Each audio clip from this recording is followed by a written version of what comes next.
tutazindua huo upandaji wa miti, na waombe hili zoezi liwe endelevu kwa sababu ni mwanzo wa mwaka sasa.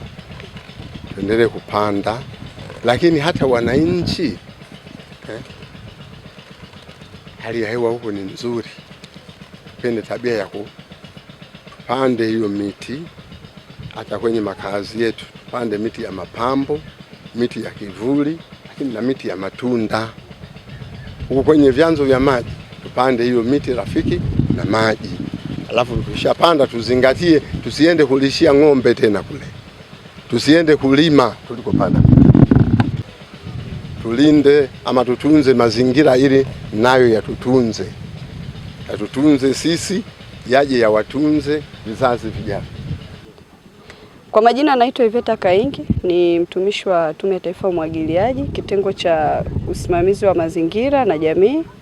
Leo tuko mkoani Iringa, wilaya ya Kilolo, ambapo tuna zoezi la upandaji miti na tumepanda jumla ya miti 3000 kwa ajili ya kulinda vyanzo vyetu vya maji katika skimu yetu ya umwagiliaji ya Rwambuyuni.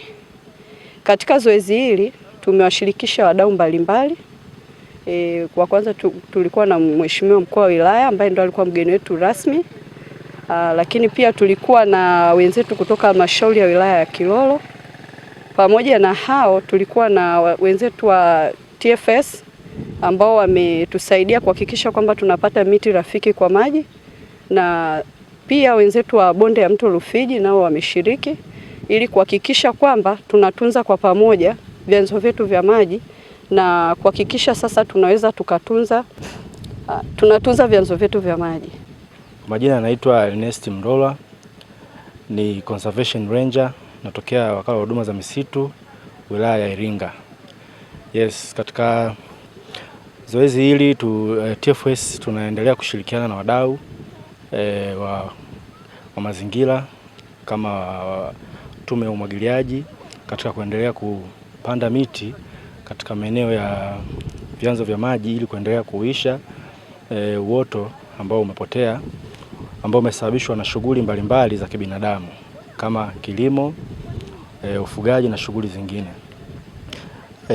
Sisi kama wakala wa huduma za misitu wilaya ya Iringa kwa mwaka wa fedha huu 2025 tumezalisha miche takribani 500,000 ambayo ni miche ya matunda, miche ya mbao, miche ya kivuli na miche ya mapambo ambayo specifically tumeizalisha kwa ajili ya kuigawa kwa jamii, taasisi za kiserikali na zisizo za kiserikali ili kupanda katika maeneo yao ili kuendelea kuuisha uoto ambao umeendelea kupotea.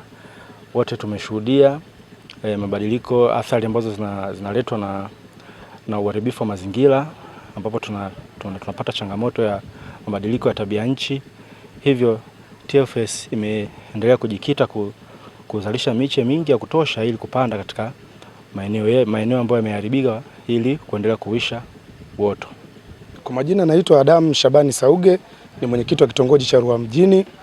Awali ya yote sisi tunashukuru kwa ujio wa miti hii kwa ajili ya upandaji ili kuenda kulinda kingo za mto wetu, kwa sababu tumekuwa tukipata sana changamoto ya maji kuhama. Nadhani hii ni mara ya 3, lakini tunashukuru pia serikali ya Mheshimiwa Rais Samia Suluhu Hassan kwa kutenga kuna kiasi zaidi ya bilioni 4 na milioni 400 na pointi kwa ajili ya kuweza kuwezesha huu mradi wa kurudisha maji katika mto wake wa awali ili tuweze kuendelea na shughuli zetu za umwagiliaji. Tunamshukuru sana Mheshimiwa Rais.